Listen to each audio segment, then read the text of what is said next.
कियवी नमो नमो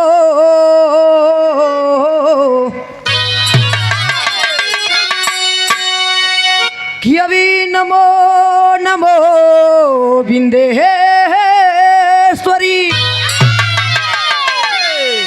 अभी भाई नमो नमो जगतम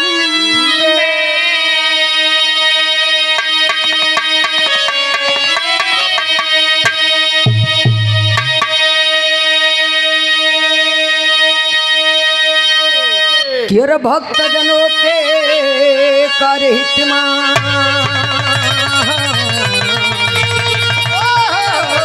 अरे करती कहाँ जुलम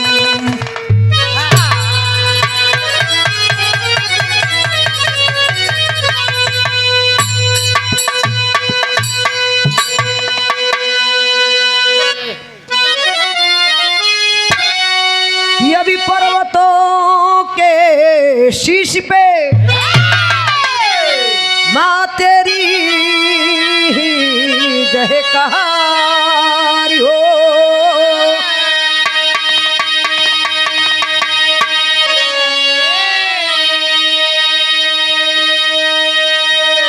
किर श्रद्धाष्ट मन अर्पित करूं कि अब शिव का हो पुकार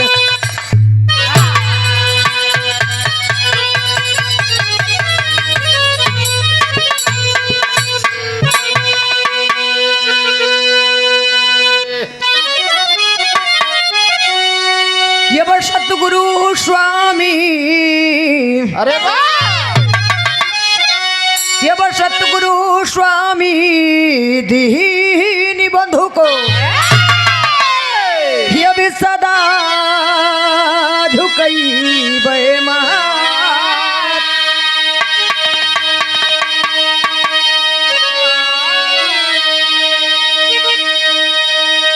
तेरे दुखिए न ऊपर ही दया करे ये विजय हो दीनानाथ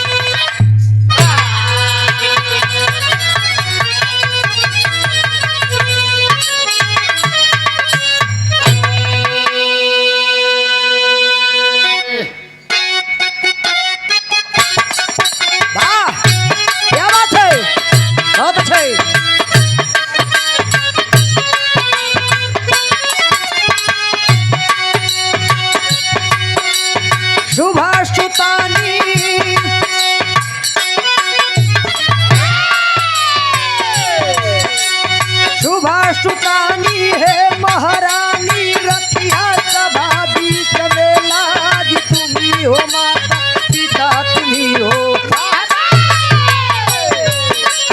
तुम्ही हो जीवन के सरताज तुम्ही हो माता पिता तुम्ही हो शरण में आवे जे गुण गावे रखलू मैया उनकर लाज चंचल को बस भक्ति चाहिए राज का ये लगी अंदाज चंचल को बस भक्ति चाहिए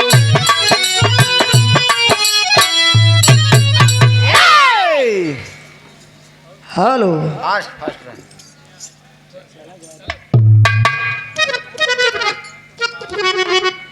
सबसे पहले ये ऐतिहासिक सरजमी को मैं हाथ जोड़कर इस मंच से शत शत नमन करती हूँ। जिस धरती पर जिस वसुंधरा पर आज हर साल की तरह हर साल की भांति इस साल भी विजयदशमी के उपलक्ष्य में राष्ट्रपिता महात्मा गांधी जी के जयंती के उपलक्ष्य में वाह यहाँ पर आज विरहा के कार्यक्रम रखा गया है।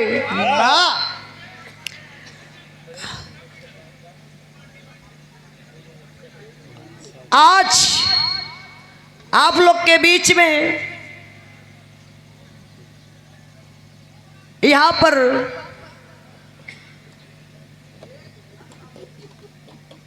दोनों चीज एक के दिन बा। हाँ विजयदशमी और 2 अक्टूबर, वाह जो कि आप लोग के बीच में अलग अलग प्रतल हमेशा। हाँ आज विजयदशमी के दिन ये भी दिन है। वाह आज पावन दिन दशहरा के शुभ अवसर पर आप लोग के चरण का आशीर्वाद पा करके और हम दोनों कलाकार धन हुए, वाह जो कि इस धरती पर नया कोई कार्यक्रम नहीं हो रहा है। वाह ये कार्यक्रम 50 साल से हो रहा है इस धरती पर। वाह तो मछली शहर की पावन सरजमी को वसुंधरा को मैं हाथ जोड़ करके सत सत नमन करती हूँ।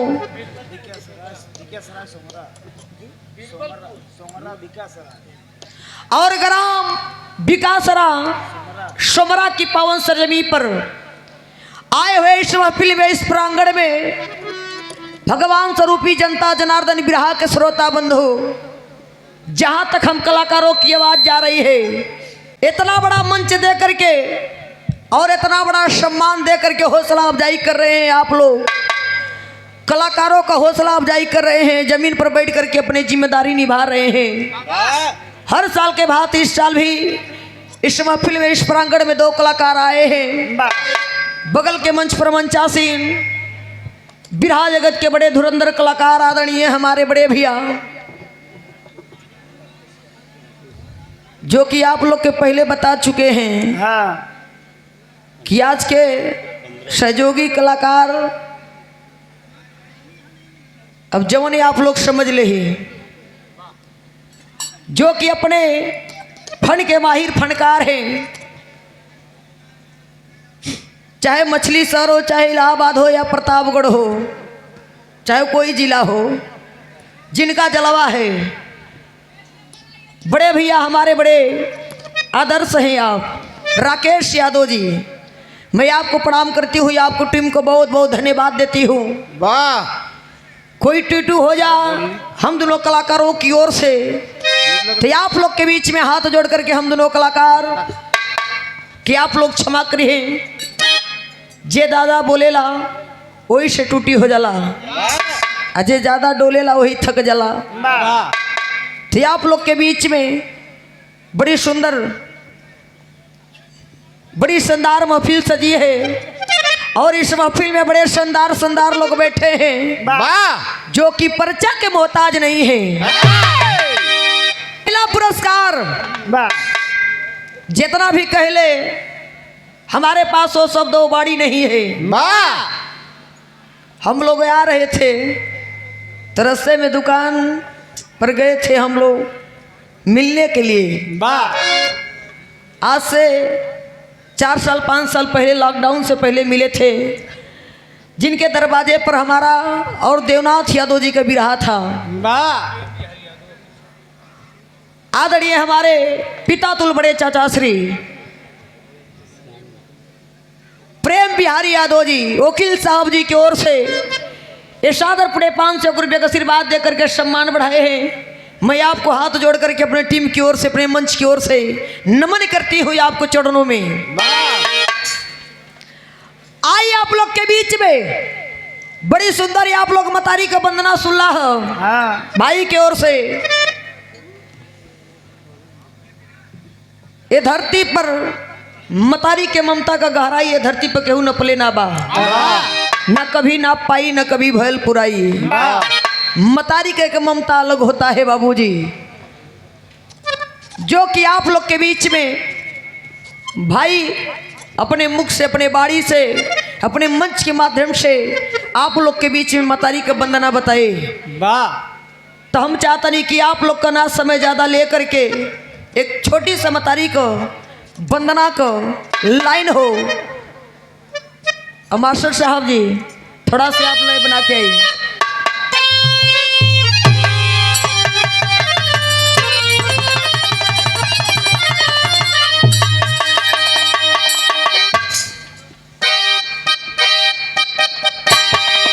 हाँ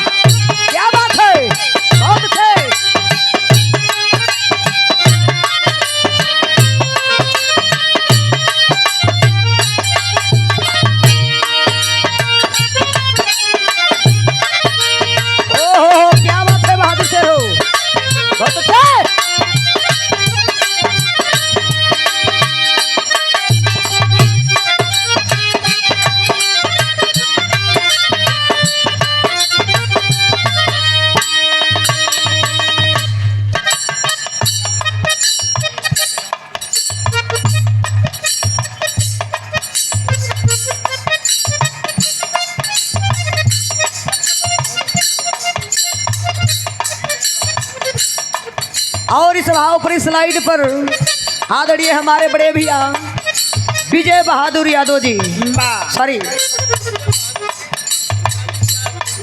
विजय बहादुर बिन काली चा वाले भैया मछली शहर की पावन सरजमी से ये आपकी ओर से सादर 100 रुपये का आशीर्वाद दे करके सम्मान बढ़ाए। भैया को बहुत बहुत पलगी बा।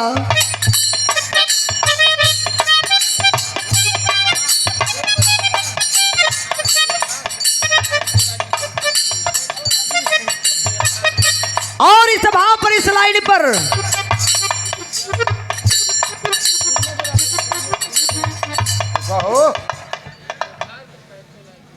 यथार्थ पैथोलॉजी सेंटर की ओर से सादर 51 रुपये का आशीर्वाद प्यार मिला है।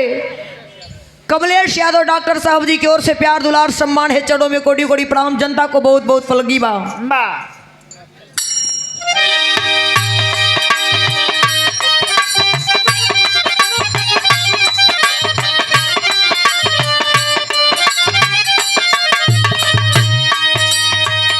उधर से आप लोग हिंदी फिल्म का गाना सुन ली हो,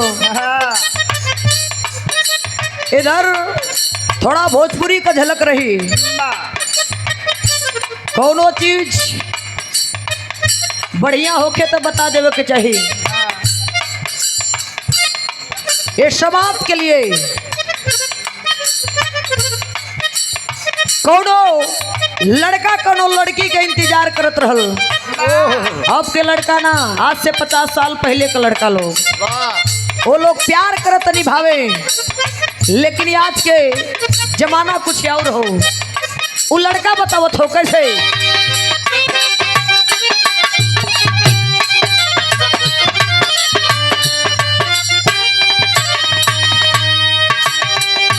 यह बतौला बा ये रे पजरा बोला के धोखा कइलू।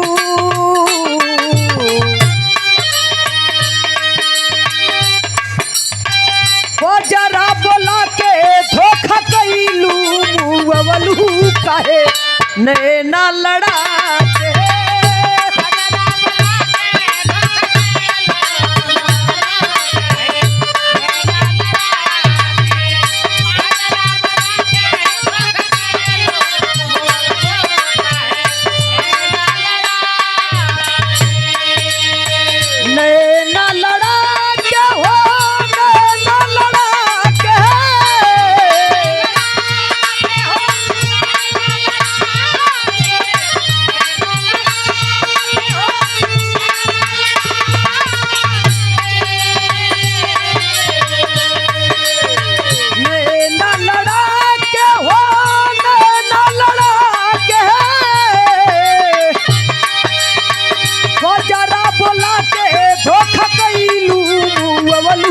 काहे नैना लड़ा के।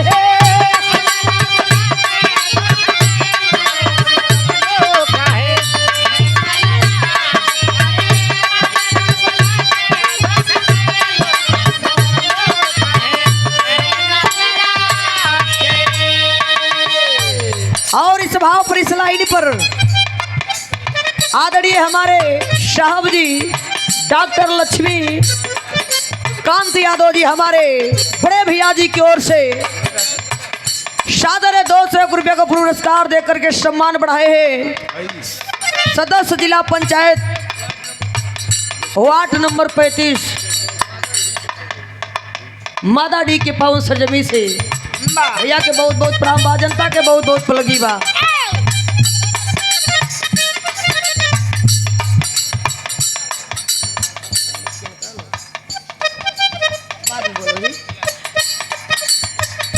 लेकिन बाबू हो बतावल गल कौड़ो बिटिया जा करके मतारी से फरियाद कैले रहल। के मतारी ई जौन लोग के दर्शन मिलल हो चरण को ई राउर कृपा हो। कहले बा कैसे।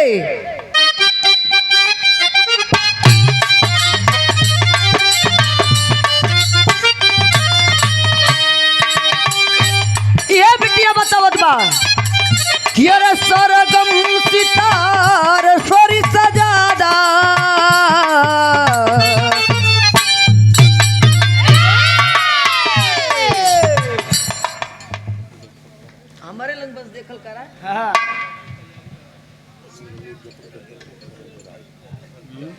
और आदरणीय हमारे बड़े भैया राजेश यादव जी,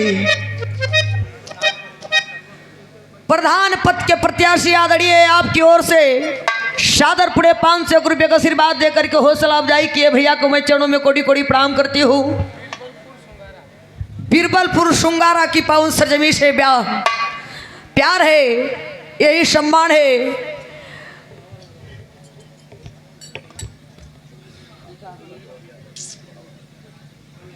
ये आदरणीय हमारे बड़े भैया संतोष यादव जी, प्रधान जी की ओर से सादर 100 रुपये का आशीर्वाद सम्मान किए हैं मड़वा ढोढर की पावन सरजमी से।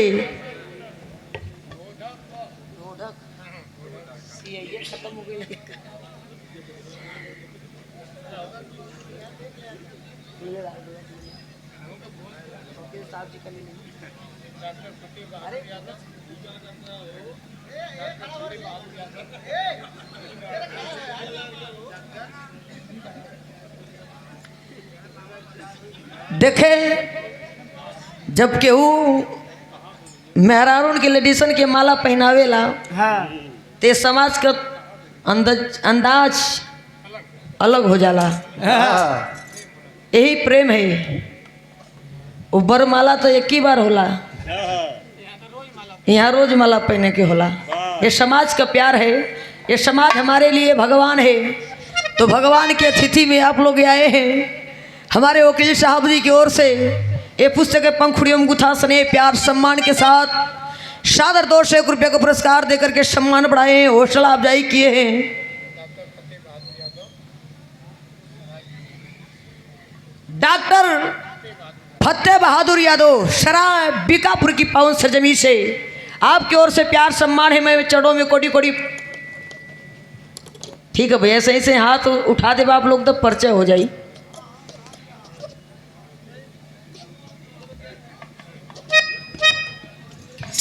ओ बिटिया बता रही है मतारी से हंस वाहिनी से कैसे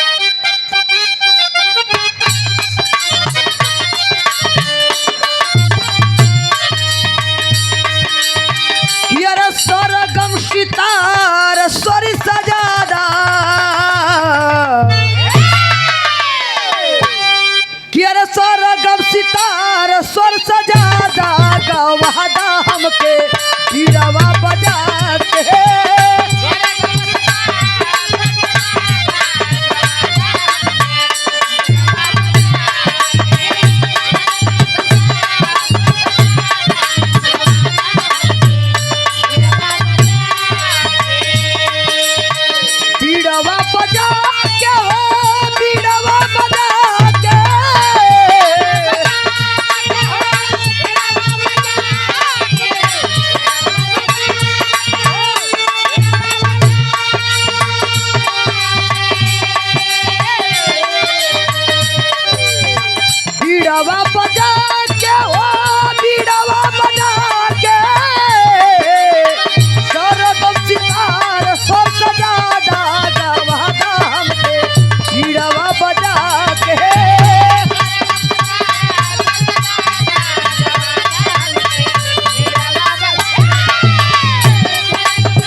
और आदरणीय हमारे बाबूजी स्वर्गीय दशुराम सरोज जी की ओर से और ये सादर पुणे 500 रुपये का आशीर्वाद देकर के सम्मान बढ़ाए, हौसला अफजाई किए। पृथ्वीगंज सोगरा की पावन सरजमी से पूर्व प्रधान हमारे प्रधान जी की ओर से सम्मान प्यार मिला है। नेता सरोज जी की ओर से बहुत बहुत पलगी है, हाथ जोड़ करके आप लोग के चरणों में।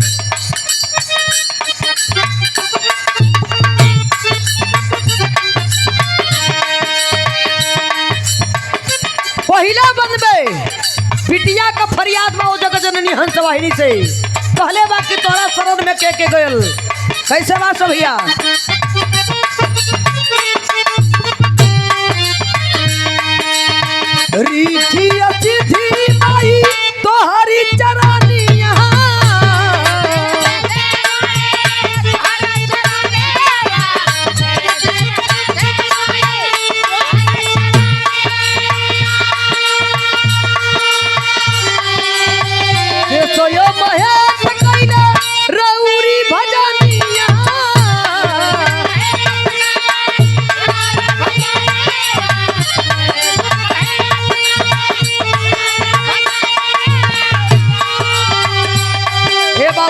बतावल गल मतारी के चरण में के गल आज विजयदशमी हो मतारी के पंडाल में पूरा दुनिया गल हुई जगत जननी हंस वाहिनी एक कर्मदायिनी होती है एक जन्मदायिनी होती है। जन्म देकर के वो जो मतारी पूरी दुनिया दिखाती है सबसे पहला प्रथम गुरु वही मेरी माँ होती है जो जन्मदायिनी होती है। ये तो कर्मदायिनी का भक्ति भजन होता है पूजा पाठ होता है लेकिन कहना है कैसे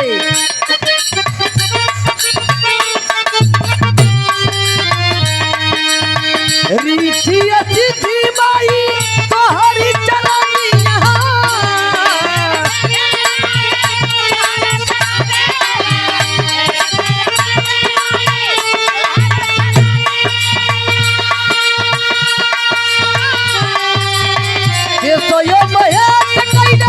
रौरी भजनी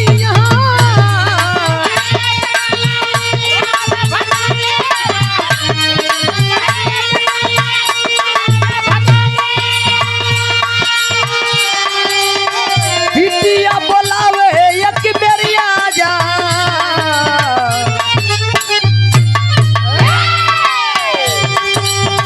बिटिया बोलावे एक बेरिया जा गवाना हमके बीड़वा बजा रे बिटिया बोलावे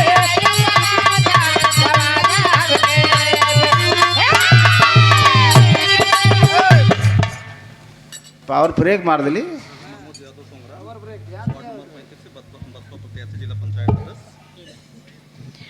और देखिए परम सदैव परमादरणीय हमारे बड़े भैया जो कि मंच पर उपस्थित है खड़े हैं आप लोग के बीच में हाथ जोड़ करके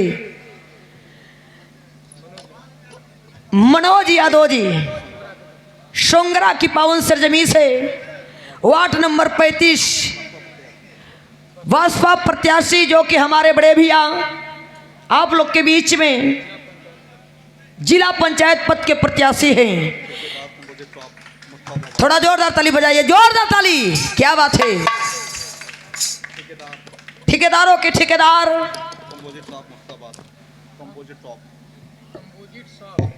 कंपोजिट साफ ये सादर पूरे 500 रुपये का आशीर्वाद देकर के सम्मान बढ़ाए चरणों में आपके कोटि कोटि प्रणाम बा जनता को नमन है चरणों में लग जा।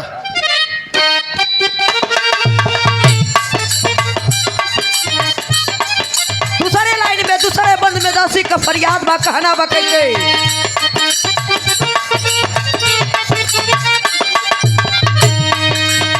रागो यो रगिनिया चालू ज्ञान करो तानिया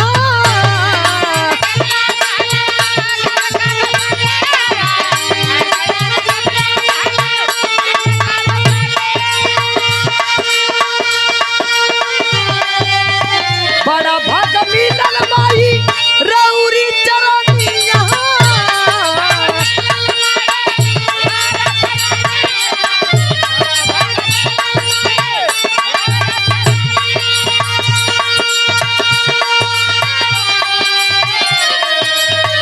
बाबू हो बतावल गल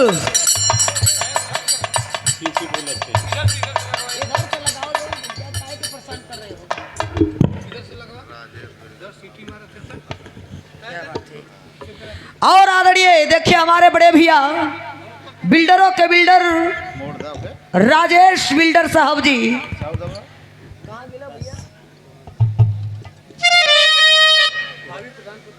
भाभी प्रधान पद के प्रत्याशी ये आदरणीय हमारे भैया जी की ओर से सादर पड़े 500 रुपये का आशीर्वाद क्या बात है। थोड़ा जोरदार ताली बजा दे राजेश यादव भैया जी की ओर से प्यार है सम्मान है। देखें समाज में सब कुछ नाम के लिए होता है दुनिया रुपया लगा करके अपनी नाम करती है लेकिन ये धरती पर क्या रहता है भैया सिर्फ नाम वाह नाम के चलते दुनिया कहां से कहां चल जा रही है लेकिन कहना है कैसे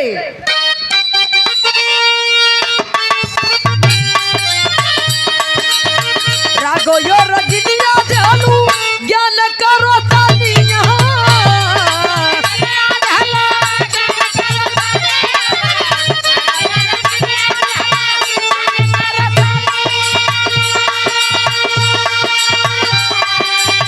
बड़ा भाग मिला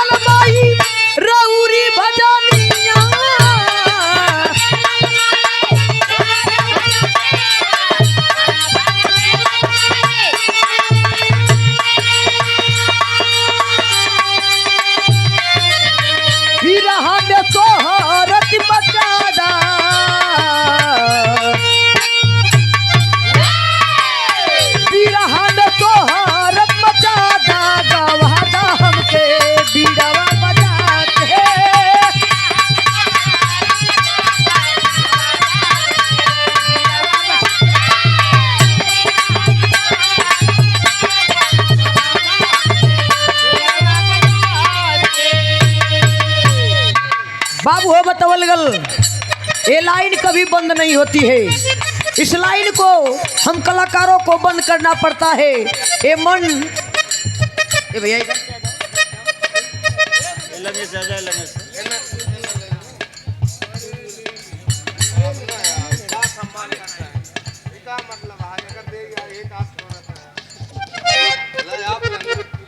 मतलब इच्छा हमको ए आदरणीय हमारे बड़े भैया संतोष यादव जी, अब का करिए वो पश्चात है कि दोनों लंग प्लेटफार्म में कत के मन के का करते हैं। ठीक है सादर 101 रुपये का आशीर्वाद हमारे भैया की ओर से। ये प्यार है, चढ़ों में कोटी कोटी प्राम बा। देखिए आप गुस्सा मत होइए, ये समाज है, महफिल है, थोड़ा बहुत नरम गरम मोड में ही चलता है। और आदरणीय हमारे बड़े भैया डॉक्टर आनंद वर्मा जी, ये आपकी ओर से सादर 151 रुपये का आशीर्वाद देकर के सम्मान प्यार हौसला अफजाई किए हैं। सराय बिका की पावन धरती से मैं भैया को चरणों में प्रणाम करती हूँ। आई हूँ जनता को नमन है। क्या बात है। आखिरी लाइन में परिचय है खानदान का। कैसे मास्टर भैया ये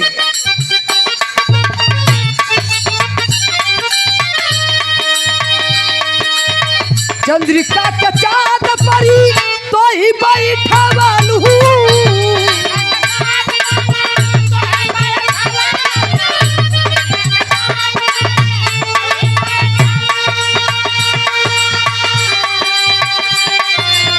राम खेलावन राम देवते बिरहा गवावलू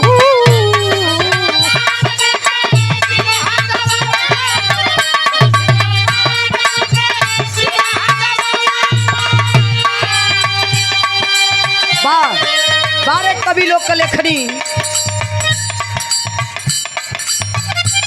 कहो मशीन वाले भाई।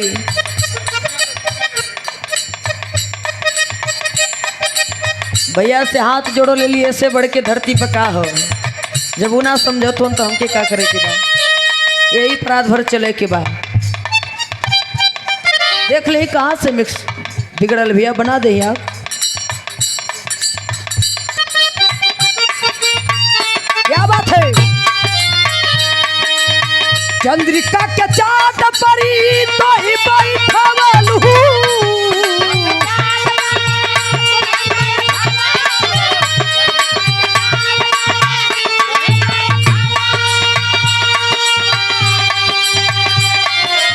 राम खेलावन राम देवते बिरहा गवावलू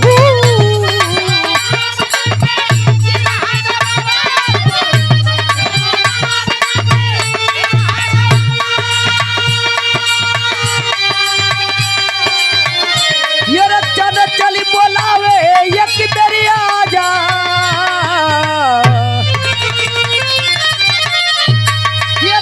चली बोलावे एक बेरी आजा गवादा हमके अरे भीड़ावा